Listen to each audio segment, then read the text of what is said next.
Introduction. Ouvrez la porte. La peur est partout. La peur semble être un mal endémique dans notre société. Commencer quelque chose nous fait peur. L'achever nous fait peur. On s'affole devant le changement et la crainte de ne pas être à la hauteur. On est effrayé par le succès comme par l'échec. Et la vie nous terrorise presque autant que la mort. Quelle que soit la peur que vous éprouvez, ce livre audio va vous donner les bases et les outils pour devenir plus sûr de vous. Il vous aidera à faire face. Les conseils et les méthodes qu'il contient vous permettront de ne plus connaître ces moments de souffrance, d'immobilité et de dépression qui accompagnent souvent la peur. Vous allez devenir quelqu'un d'autre, maître de vous-même, énergique et enthousiaste. De quoi avez-vous peur?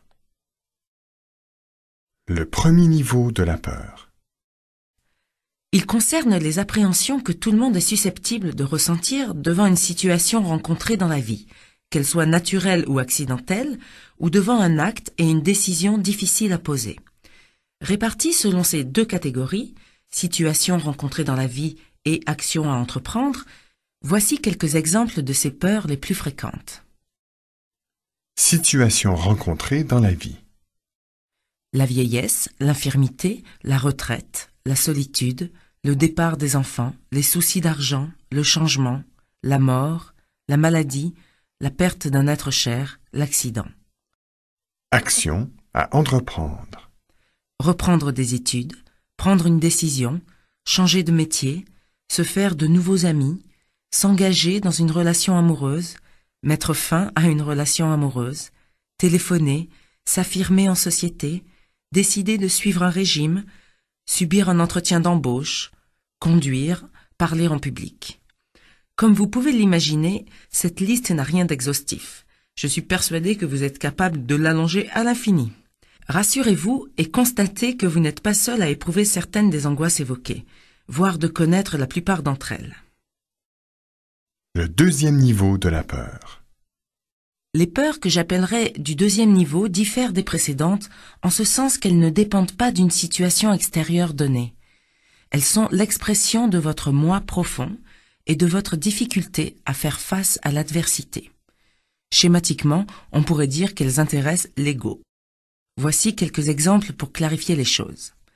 L'exclusion, le succès, l'échec, la vulnérabilité, la duperie, l'impuissance, la désapprobation, la mésestime de soi. Comme elles sont liées à votre état d'esprit, ces peurs risquent d'avoir des conséquences très graves sur le cours de votre vie. Le troisième niveau de la peur. Nous voici arrivés à l'aspect pratique du problème, à savoir la peur la plus forte de toutes, celle qui paralyse. Accrochez votre ceinture. Elle se résume en quelques mots, entre guillemets, je n'arrive pas à faire face. Il y a simplement la peur de ne pas savoir comment affronter l'événement qui se présentera. Avoir confiance en soi. Pour diminuer votre peur face à un événement quelconque, la seule chose que vous ayez à faire est d'avoir confiance en vous. J'insiste beaucoup sur ce point parce qu'il me paraît essentiel. À partir de maintenant, chaque fois que vous sentirez la peur monter en vous et vous nouer l'estomac, souvenez-vous que c'est simplement parce que vous manquez de confiance en vous. Tout peut m'arriver, je saurai faire face. La première chose à faire pour surmonter ces peurs est donc de développer votre confiance en vous. Quand vous aurez atteint ce but, vous serez capable de dire « Il peut m'arriver n'importe quoi, je serai capable de faire face ». La peur ne vous quittera pas. La peur ne me quittera pas aussi longtemps que j'évoluerai. Tant que je suis confronté aux réalités du monde extérieur, aussi longtemps que je mets mes capacités à l'épreuve et que je dois prendre des risques pour faire en sorte que mes rêves deviennent réalité, je vais être confronté à la peur et à l'appréhension. Me rendre compte de cette vérité fut pour moi une profonde révélation. Évidemment, je me doute que cela ne déclenche pas forcément chez vous un enthousiasme délirant. Vous espériez probablement que je vous propose une recette miracle ou quelques formules de sorcellerie. Désolé, mais les baguettes magiques n'existent que dans les contes de fées. Mais au fait, au lieu d'être déçu, ne devriez-vous pas au contraire être soulagé? En acceptant le fait que votre angoisse ne vous quittera pas, voilà une bataille que vous n'aurez pas à livrer. D'ailleurs, si vous voulez mon avis, elle était perdue d'avance. Voilà comment vous devez vous y prendre. Cherchez à avoir de plus en plus confiance en vous en suivant les exercices proposés dans ce livre audio. Vous verrez, vos rapports avec la peur changeront radicalement. Agir et se dépasser.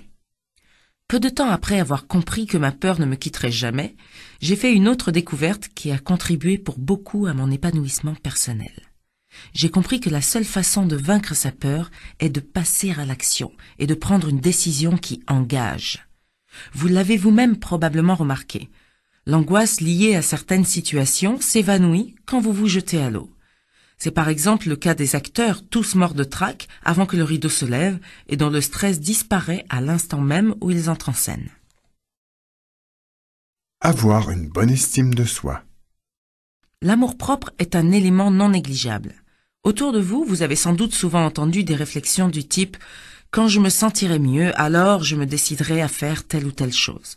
Ou encore « J'ai mauvaise mine en ce moment et je n'ai guère le moral, je préfère attendre une période plus favorable ». Là encore, je sais de quoi je parle, car j'ai moi-même longtemps donné dans le panneau.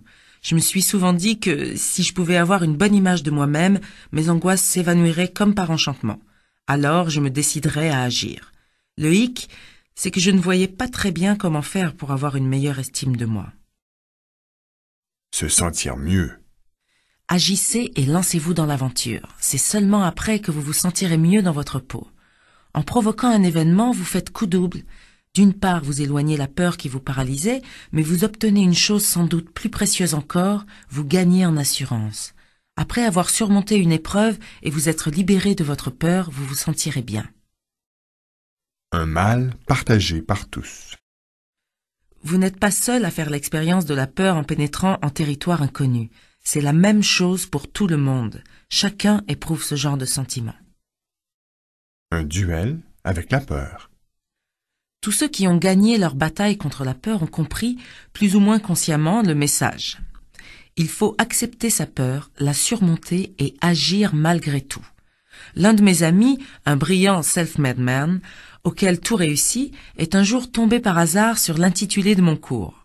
En opinant du bonnet, il m'a dit « Oui, tu as raison. À chaque décision, à chaque moment important, j'étais plein d'appréhension et angoissé. Pourtant, cela ne m'a jamais empêché de prendre les risques nécessaires à l'accomplissement de mes projets. Je mettais de côté mes angoisses, j'avançais envers et contre tout. Je m'efforçais de penser à une seule chose, réussir et donner une forme concrète à mes idées. Si vous n'engagez pas ce bras de fer avec la peur, et si vous ne vous décidez pas à la surmonter, alors vous aurez tendance à temporiser, à attendre vainement que le contexte devienne plus favorable. Malheureusement, vous perdrez votre temps, car vous trouverez toujours un nouveau prétexte pour remettre une décision à plus tard. Votre angoisse restera vécue comme un signal de retraite au lieu d'être perçue comme une sorte de feu vert qui vous invite à avancer. La peur, une compagne de route. Personne n'échappe à la peur. Ce n'est pas non plus une ancre qui nous amarre à jamais au port. Il faut l'envisager comme une sorte de compagnon de route qui accompagnera tous les bouleversements de notre vie. Se convaincre. Dans cette optique, la première étape est d'énoncer, à voix haute, au moins 10 fois par jour pendant le mois à venir, ce que j'appellerais les vérités de la peur. Les voici. Première vérité. La peur ne me quittera pas aussi longtemps que j'évoluerai. Deuxième.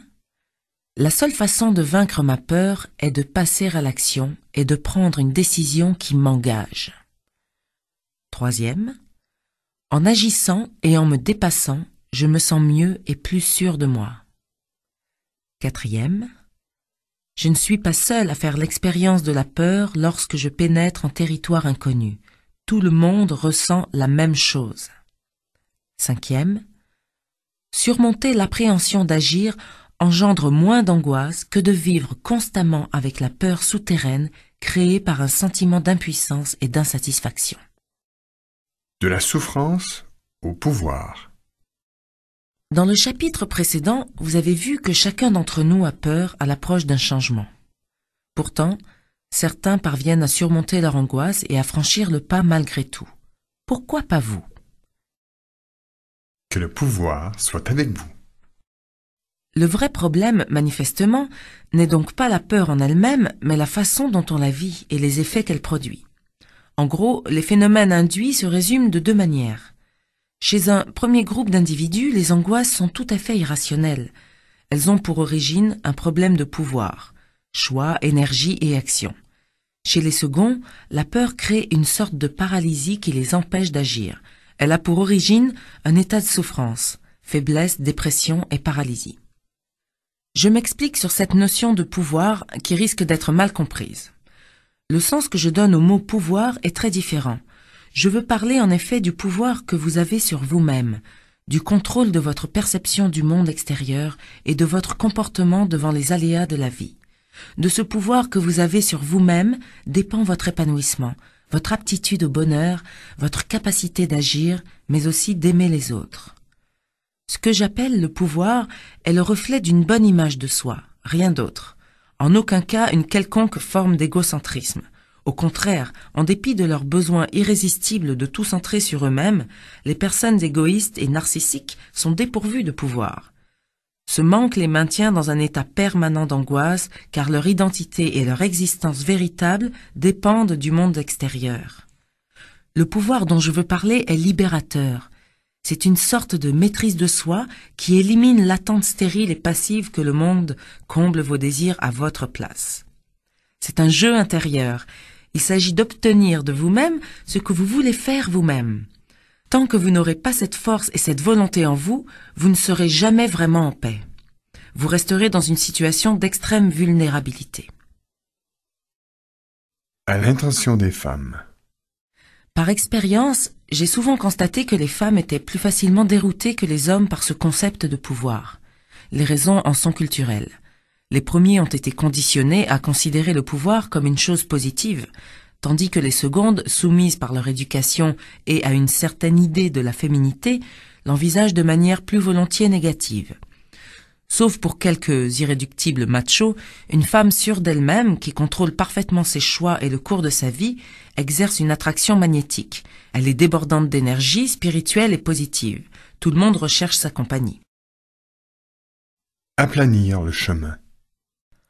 Maintenant que le terme de pouvoir n'a plus de secret pour vous, attelons-nous à la manière de mettre en pratique au quotidien et de passer de la souffrance au pouvoir. Soignez votre vocabulaire. Au début, vous allez avoir besoin de petits trucs pour vous aider à tenir le cap. Le premier d'entre eux est de rester toujours concentré sur le but à atteindre, c'est-à-dire devenir davantage maître de vous-même. Pour vous aider, il est également important d'utiliser un vocabulaire adapté. Les mots que vous utiliserez auront beaucoup d'impact sur votre qualité de vie. Certains sont destructeurs, d'autres stimulants. Par expérience, voilà ceux que je vous conseille d'utiliser. Ne dites plus « je ne peux pas », mais dites « je ne veux pas ».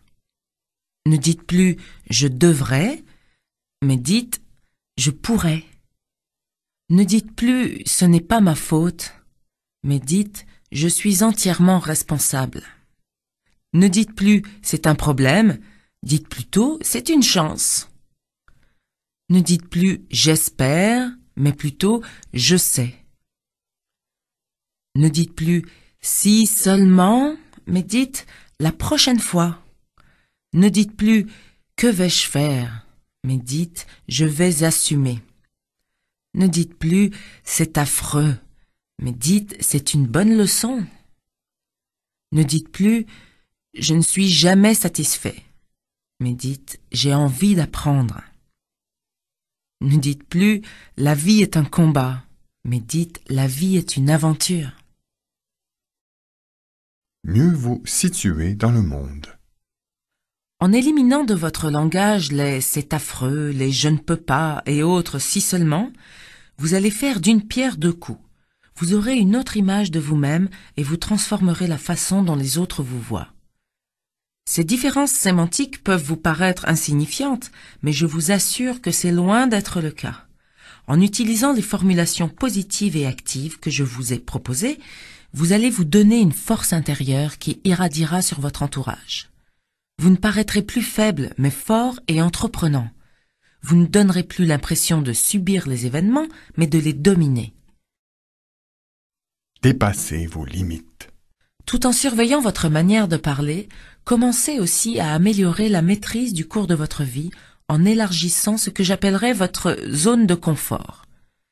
Chacun évolue à l'intérieur de certaines limites jugées raisonnables, au-delà desquelles on se sent mal à l'aise. Cependant, nous nous imposons tous des limites, consciemment ou non. Quel que soit notre sexe, notre position sociale ou notre pouvoir d'achat, nos décisions s'en trouvent forcément contraintes, avec toute la somme d'insatisfaction que cela suppose. Je vous suggère donc de faire chaque jour une chose permettant d'étendre ce que j'appellerai à l'instant votre zone de confort. Demandez quelque chose qui vous tient à cœur et que vous n'aviez jamais osé solliciter auparavant. Prenez un tel risque au moins chaque jour. Comme dit le proverbe, les petits ruisseaux font les grandes rivières. En s'additionnant, chacun de ces petits pas formera, au bout du compte, un grand pas en avant, avec toujours à la clé un sentiment de fierté très constructif. Bien sûr, cette recette ne marche pas à tous les coups, mais vous aurez au moins tenté quelque chose. Vous ne serez pas resté passif à attendre Dieu sait quel miracle. Des risques, oui, mais pas n'importe lesquels. Bien évidemment, quand je parle de prendre des risques, j'écarte tous les actes physiquement dangereux et tous les gestes répréhensibles, qu'ils soient condamnés ou non par la loi. Pas question donc de tromper sa femme ou de prendre un amant ou de faire n'importe quoi au volant, ni bien sûr de braquer une banque ou de perpétrer un crime. Ces actes n'apportent pas une meilleure maîtrise de soi parce qu'ils ne partent pas d'un sentiment d'honnêteté ou d'amour. De plus, si vous ne respectez pas les règles de conduite communément admises et pratiquées dans la société, vous serez logiquement rejeté. Donc, vous aurez de nouvelles sources d'angoisse, bien légitimes celles-là. Ne prenez donc aucun risque susceptible de diminuer l'estime que vous avez de vous-même. Seuls les actes positifs vous aideront à surmonter votre peur. Soyez responsable. Appartenez-vous à l'espèce des victimes ? Vous situez-vous plutôt dans le champ de ceux qui prennent des responsabilités dans la vie ? Nous sommes nombreux à être persuadés d'appartenir à la seconde catégorie, alors qu'il n'en est rien. Le terme victime recouvre des réalités très différentes. Il est subtil, comme vous allez le comprendre à l'écoute de ce chapitre. Prendre ses responsabilités, c'est quoi au juste? Prendre ses responsabilités n'est certainement pas une chose nouvelle pour vous. On vous l'assène à longueur de journée. Dans la vie, il faut prendre ses responsabilités. Je vais peut-être vous surprendre, mais je suis convaincu que la plupart d'entre nous ne saisissent pas le sens profond du terme responsabilité. Pour pas mal de gens, il s'agit de s'intégrer socialement, c'est-à-dire de s'atteler à la recherche d'un emploi et de parvenir à gagner suffisamment bien sa vie pour être autonome et ne devoir plus rien à personne. C'est vrai dans un certain sens, mais cela mérite tout de même d'être nuancé. Je connais des personnes qu'on qualifierait de dépendantes, à savoir des personnes dites inactives, qui savent aussi ce que signifie prendre des responsabilités. Marie mène une existence dorée, brillante carrière, appartement dans un quartier chic, compte en banque gonflé à bloc, amis et amants à l'appel. Malgré tout, elle passe son temps à vilipender son ex-mari. Il me gâche la vie, il est odieux avec moi, il ne me verse pas de pension alimentaire, etc. Résultat, ses relations avec son fils sont tendues et celui-ci, par ailleurs en pleine crise d'adolescence, passe son temps à la taxer d'égoïsme. À votre avis, Marie prend-elle ses responsabilités ? Bien sûr que non.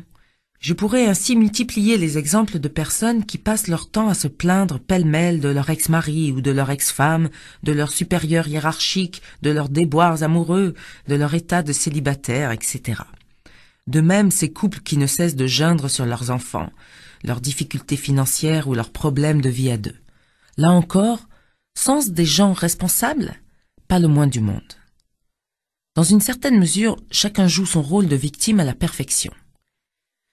Exercer un pouvoir sur soi-même et décider du cours de sa vie sont des attitudes qui leur sont parfaitement étrangères. Résultat, malgré leur apparence de dynamisme, ils sont menés par le bout du nez par les événements et sont paralysés par la peur. Pour résumer, Si vous êtes mal dans votre vie professionnelle, seul, en quête de l'âme sœur, empêtré dans une relation médiocre, ou que vos enfants vous donnent des cheveux blancs, vous êtes une victime toute désignée. Il en est de même si, d'une manière générale, les choses ne tournent pas rond autour de vous. Dans ce cas, rien de surprenant si vous êtes angoissé. Les victimes se sentent toujours impuissantes. Gardez le contrôle. En vérité, vous avez le contrôle total de la situation. Vous êtes responsable de ce qui vous arrive. Bien sûr, il n'est pas facile de porter la responsabilité des tracas qui nous pourrissent la vie. Il n'est jamais agréable non plus de découvrir l'image de son propre ennemi en se regardant dans le miroir.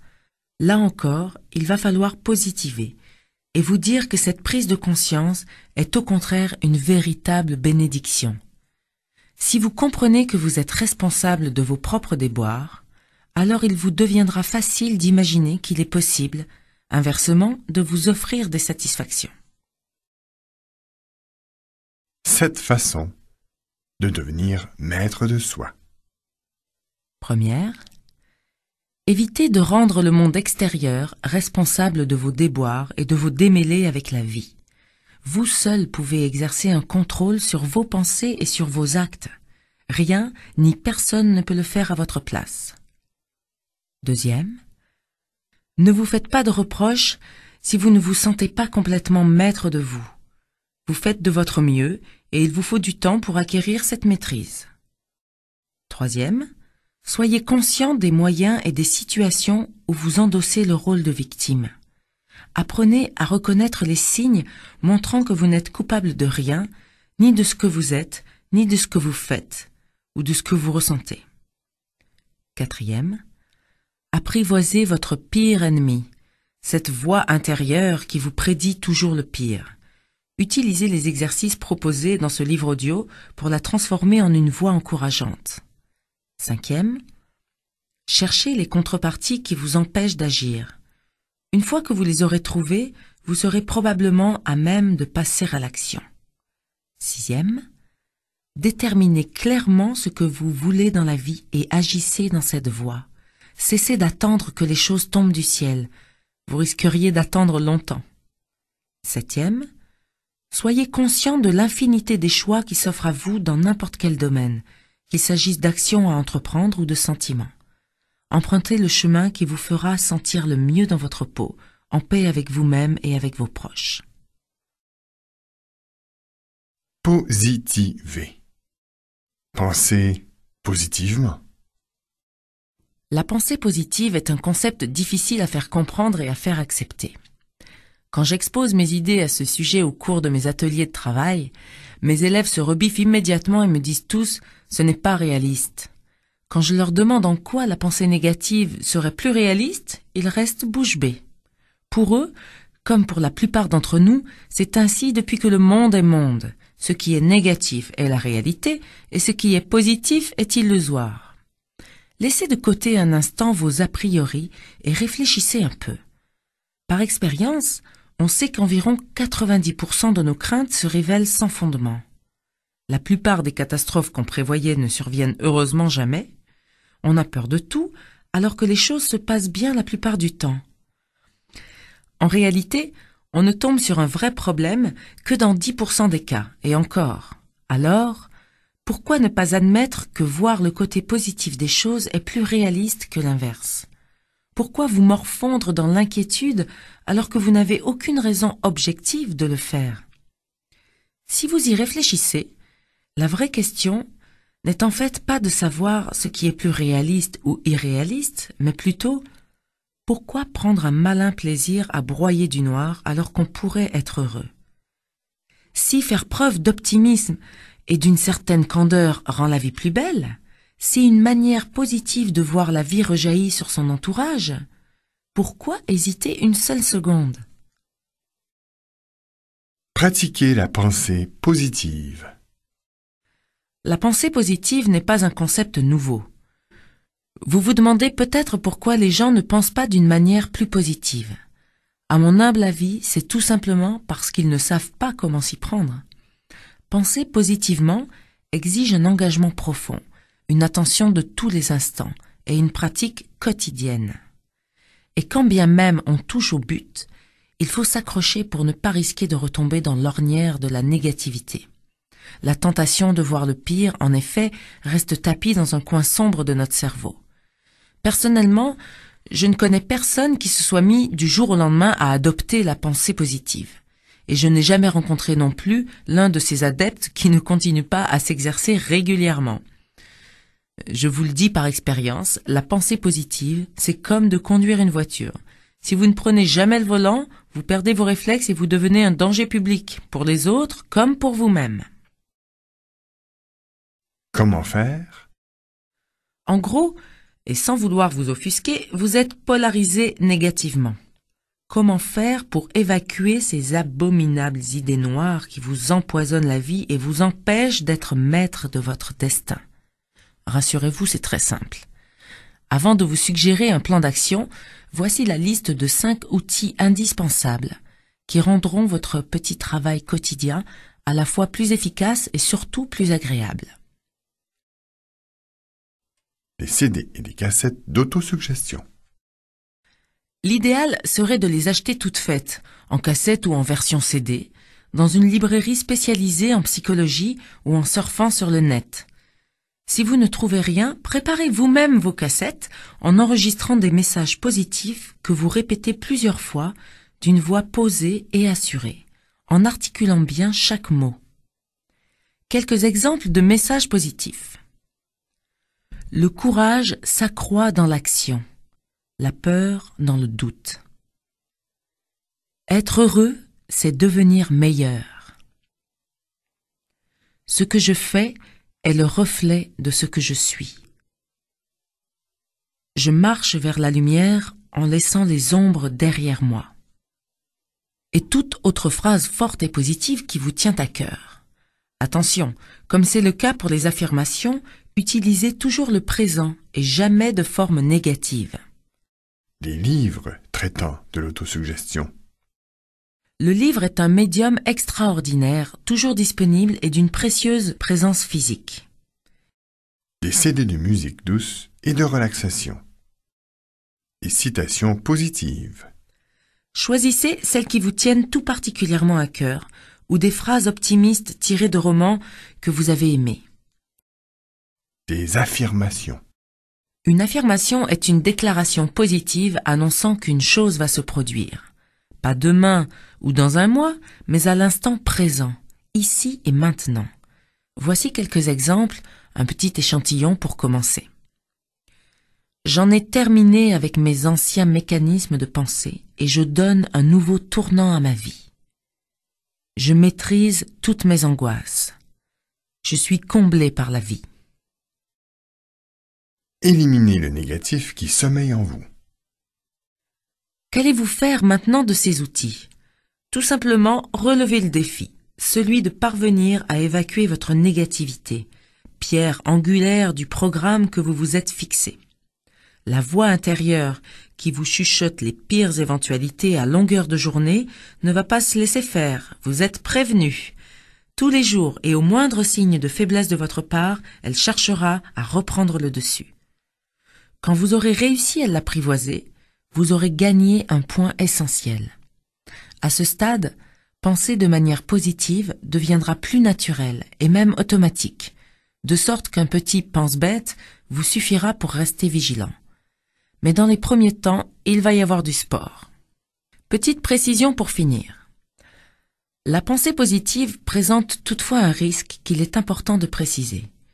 Il ne faut pas l'utiliser comme une excuse pour refuser la réalité. Souvenez-vous, la pensée positive, dans sa forme la plus constructive, ne constitue pas un refus de la souffrance et de la misère du monde. La pensée positive permet d'envisager l'existence de solutions, même si elles n'apparaissent pas immédiatement avec évidence. Refuser la réalité entraîne l'inaction et une certaine désespérance. Les obstacles à votre épanouissement. Alors que vous commencez à voir les choses de manière positive, vous vous apercevez que votre entourage ne suit pas. Dans votre famille et avec vos collègues, vous ressentez comme un malaise. Certains semblent ne pas vraiment apprécier le changement de votre personnalité. On ne vous reconnaît plus, vous déroutez. Que vous est-il arrivé? Le regard des autres. Tout à coup, en devenant plus positif, vous cassez d'une certaine manière un modèle relationnel bien établi. Votre objectif est d'évoluer d'un état de souffrance vers une meilleure maîtrise de vous-même. Vous avez décidé de surmonter vos peurs, c'est parfait. Mais dans cette optique, il est très important d'être soutenu par des personnes fortes et motivantes. Quand vous commencerez à vous épanouir, vous noterez très vite que vous ne supportez plus la fréquentation de personnes dépressives. Leur vision négative de tout est contagieuse. Après avoir passé du temps en compagnie de telles personnes, vous avez sans doute remarqué que vous les quittiez avec un sentiment diffus d'amertume et de mépris de vous-même. Lorsque vous restez un moment avec une personne positive, vous vous sentez pousser des ailes et comme illuminé. Vous connaissez bien sûr le dicton « qui se ressemble s'assemble ».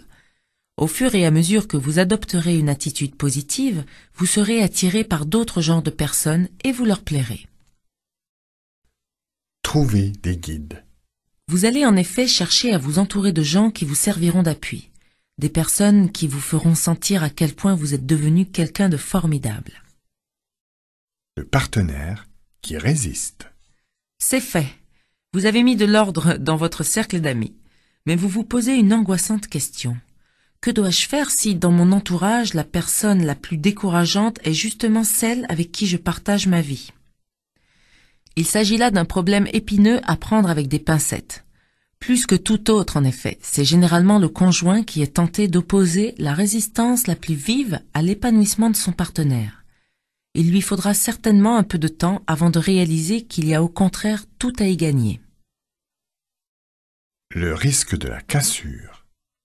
La perspective de briser votre couple n'a certes rien de rassurant, et personne ne peut l'envisager de gaieté de cœur.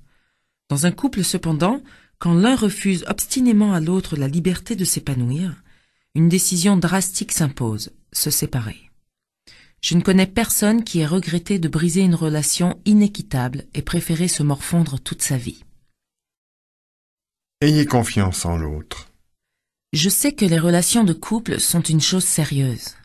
Je sais aussi qu'il faut beaucoup de courage pour ne pas baisser les bras lorsqu'on sent l'autre se transformer en ennemi. À terme, le risque d'une séparation existe, mais l'enjeu est tel qu'il en vaut la peine. Si vous optez pour une certaine stagnation simplement pour ne pas déplaire à votre conjoint, vous deviendrez de toute façon amer. Vous ressasserez le fait que vous avez laissé passer votre chance et vous en rendrez votre conjoint responsable. Et l'issue sera probablement la même, c'est-à-dire la rupture. Mais plutôt que d'envisager le pire, je vous suggère plutôt de croire, comme c'est tout naturel, que votre partenaire souhaite ce qu'il y a de mieux pour vous et qu'il sera ravi de votre changement. Très vraisemblablement, il sera soulagé par votre nouvel allant, qui va en quelque sorte le décharger d'une part de responsabilité. Pensez aussi que les gens, dans leur immense majorité, fonctionnent normalement. Ils préfèrent que leurs proches soient forts, en bonne santé et affectueux, plutôt que faibles, malades et indifférents. Méditez aussi ceci. S'il se trouvait par aventure que votre partenaire vous préfère dans cet état-là, auriez-vous envie de rester à ses côtés? Le coup du balancier. Quand on cherche à changer et à se donner des bases plus saines, on a tendance à aller trop loin, c'est-à-dire à passer à plusieurs reprises d'un état de passivité à un état d'agressivité avant de parvenir à une stabilisation. Pour être plus précise, ce balancement pourrait s'appeler le syndrome passivité-agressivité-assurance. On peut reconnaître l'état agressif dans les différentes répliques suivantes. Il s'agit de versions édulcorées de ce que je pouvais dire lorsque j'étais au plus mal avec ce fameux syndrome. Comment oses-tu me dire cela? Je me moque complètement de ce que tu peux penser, je fais ce que je veux.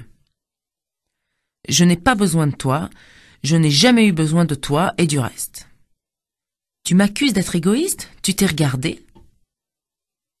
Bien que ces prises de bec laissent la plupart du temps un goût amer, elles font d'une certaine façon infiniment de bien.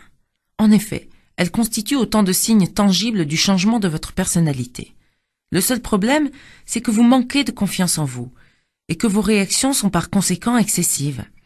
Ce glissement vers un comportement agressif se produit au moment où l'on se cramponne au désir d'évoluer.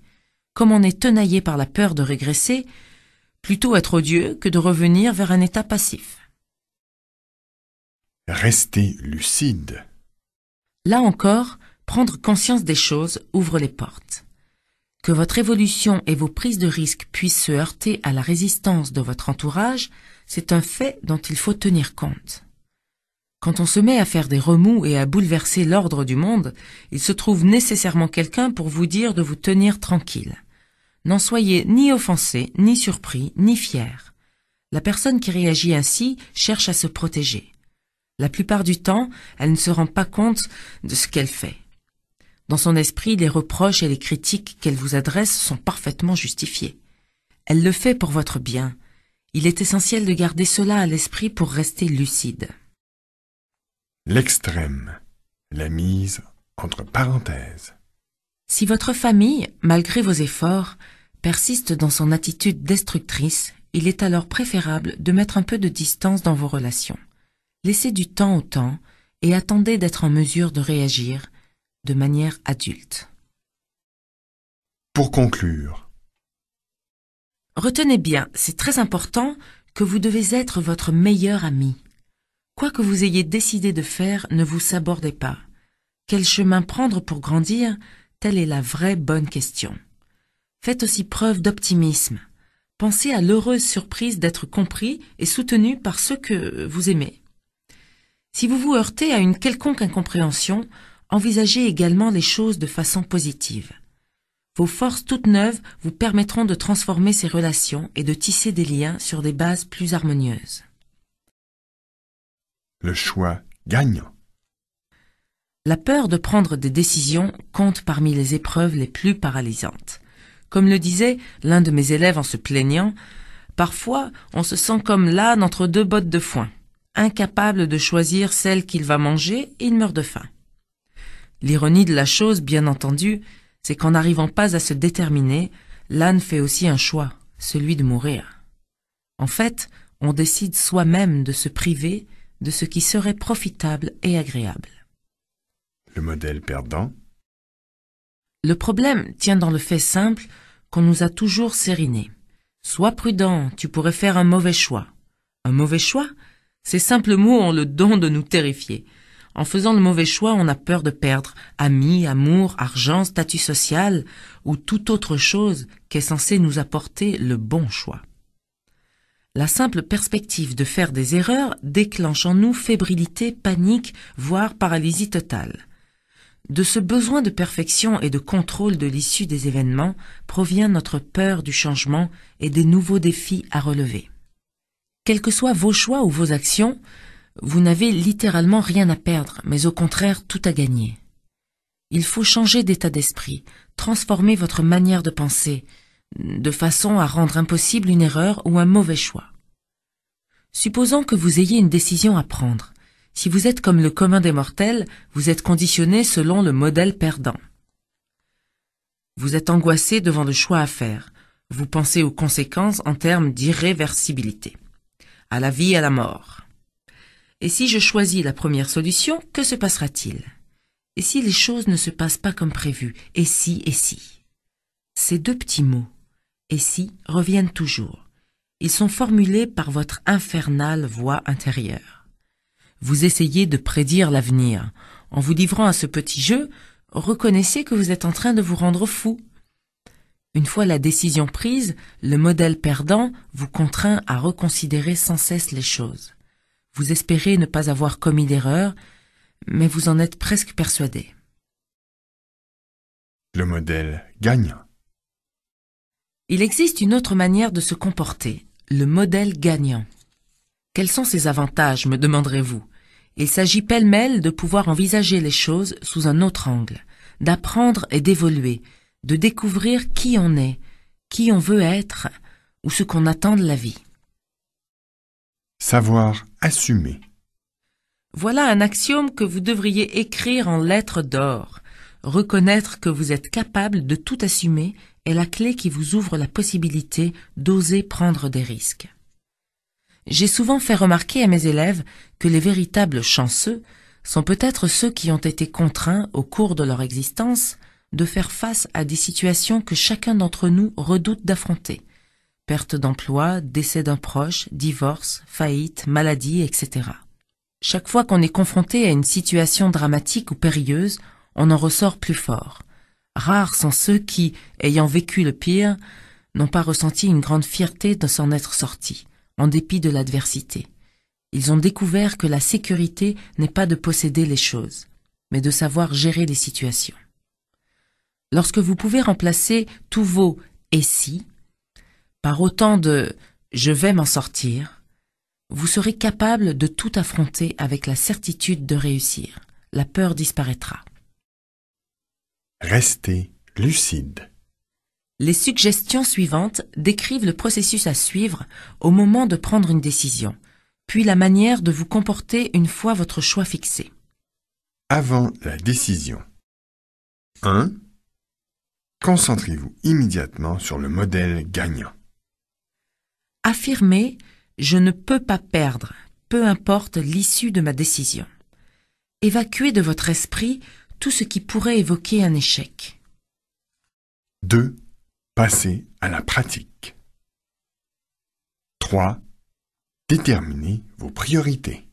Livrez-vous à un examen de conscience. Prenez le temps de réfléchir à ce que vous attendez réellement de la vie. 4. Suivez votre instinct.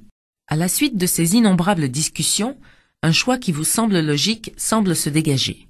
Pourtant, vous vous sentez influencé par une sorte de pulsion intérieure qui vous oriente vers une autre décision. Si vous éprouvez cette sensation, n'hésitez pas à vous y fier. Elle provient de votre subconscient qui vous fait parvenir un message avisé. Suivez sans hésiter ce conseil. Vous serez étonné de constater que votre instinct est l'un de vos meilleurs conseillers. 5. Décoincez-vous.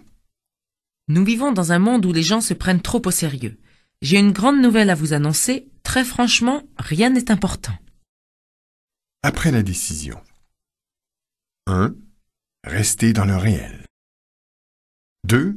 Prenez l'entière responsabilité de vos décisions. 3. Rectifiez le tir.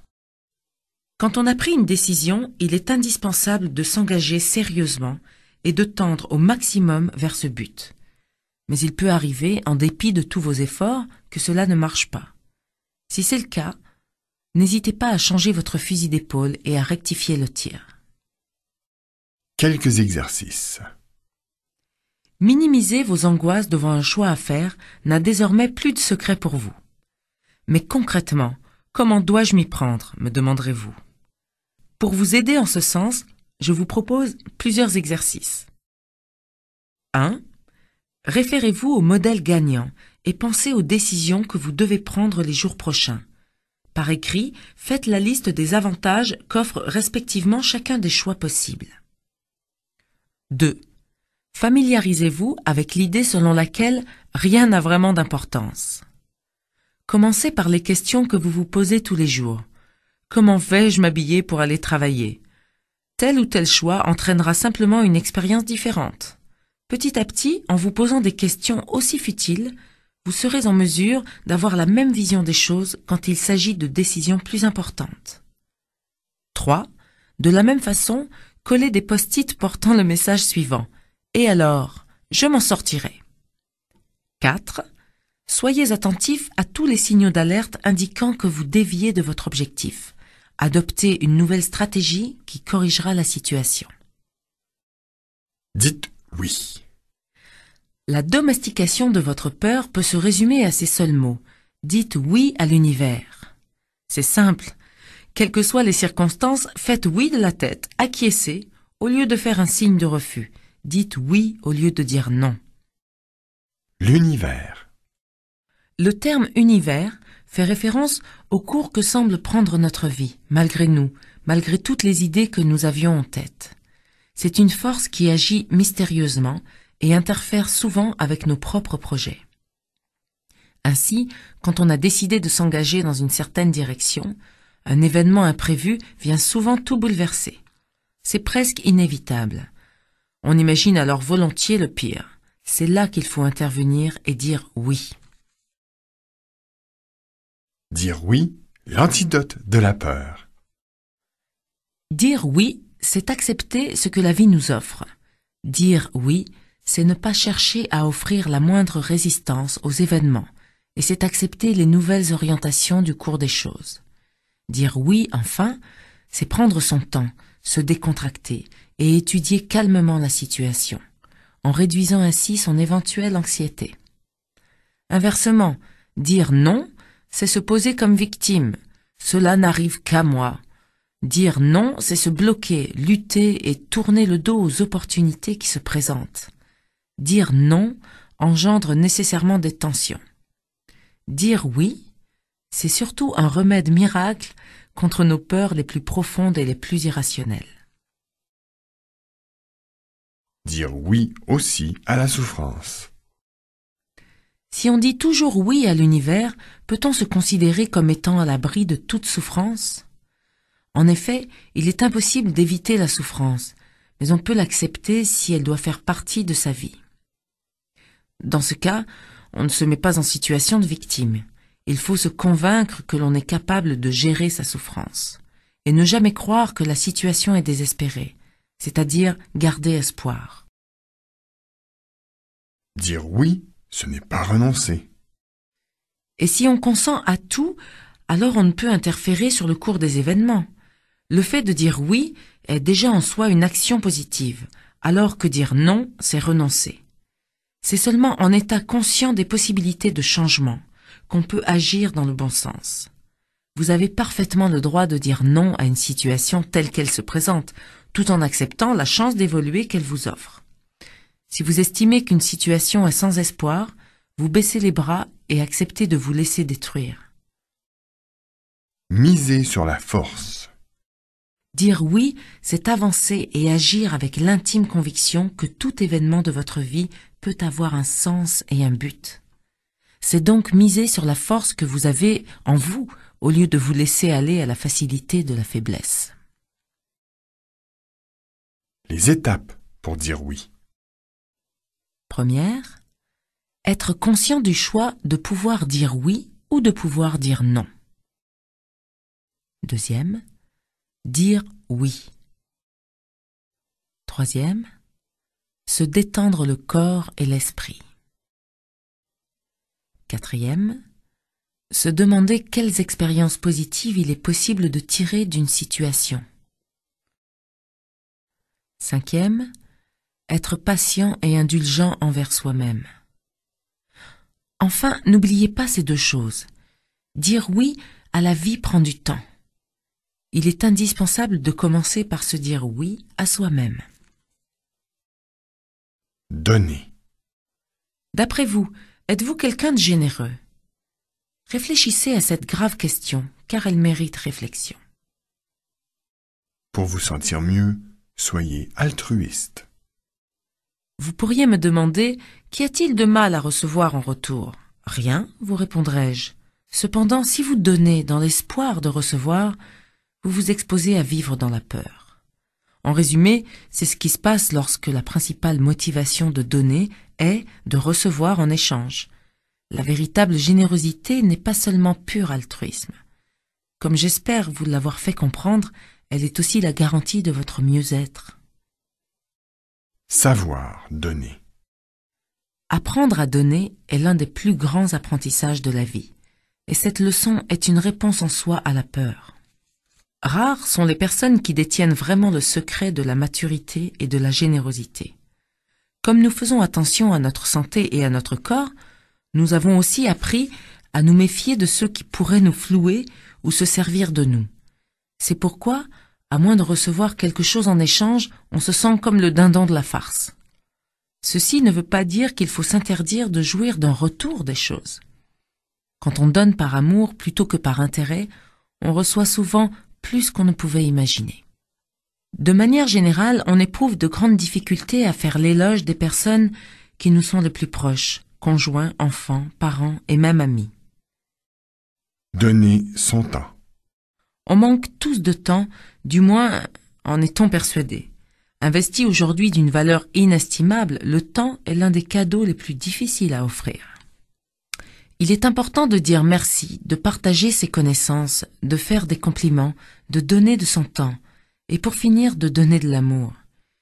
Il faut à tout prix vous débarrasser de votre éventuelle attitude de prostration et de méfiance. Donner en ayant conscience de l'importance de votre geste vous facilitera beaucoup de choses. Que vous le croyez ou non, votre vie est d'ores et déjà riche et pleine. Vous ne l'aviez simplement pas remarqué. Cultivez le soi supérieur. J'ai évoqué différentes méthodes susceptibles d'augmenter votre confiance en vous et d'embellir votre vie. Prononcer des affirmations, pratiquer la pensée positive, prendre ses responsabilités, positiver, choisir le modèle gagnant, faire comme si, dire oui, apprendre à donner, etc. Ces méthodes ouvrent en soi un espace qui, devenant exploitable, permet de remplir sa vie et de se sentir comblé. Le soi supérieur. Je donnerai à cet espace le nom de soi supérieur. Le soi supérieur permet d'envisager l'existence sous un angle nouveau. Il offre la possibilité de s'élever au-dessus des petites contrariétés du quotidien. Le soi supérieur est le réceptacle de vertus magnifiques. La créativité, l'intuition, la confiance, l'amour, la joie, l'inspiration, l'aspiration, l'humanité, la générosité. En fait, il représente ce que nous désirons connaître de tout notre cœur. Cherchez le spirituel qui est en vous.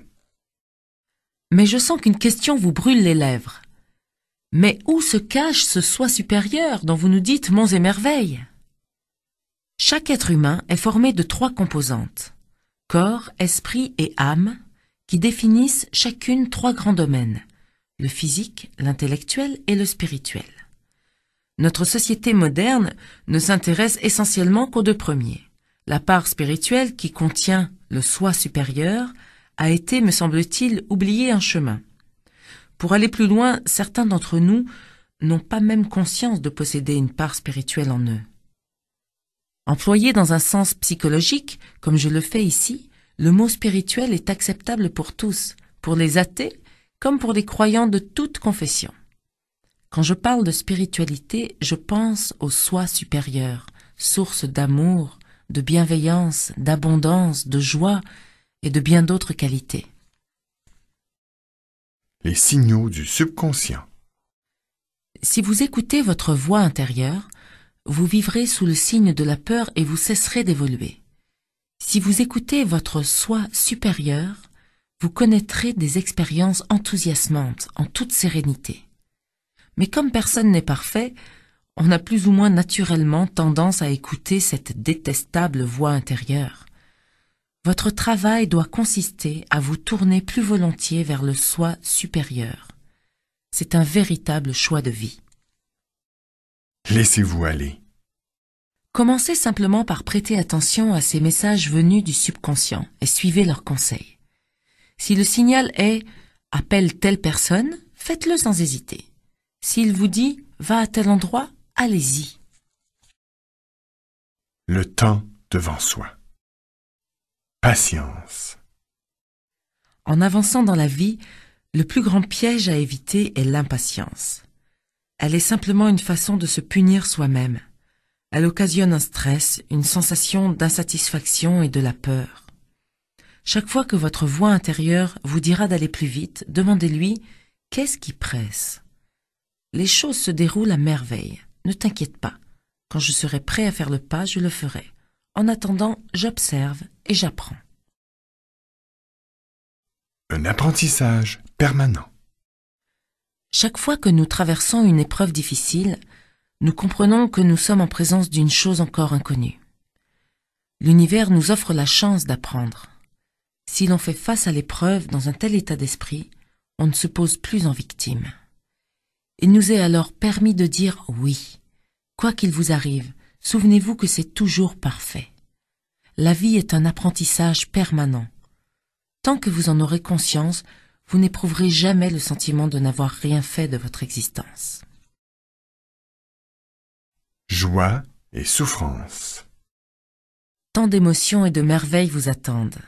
Parfois, vous connaîtrez la joie de surfer sur la vague.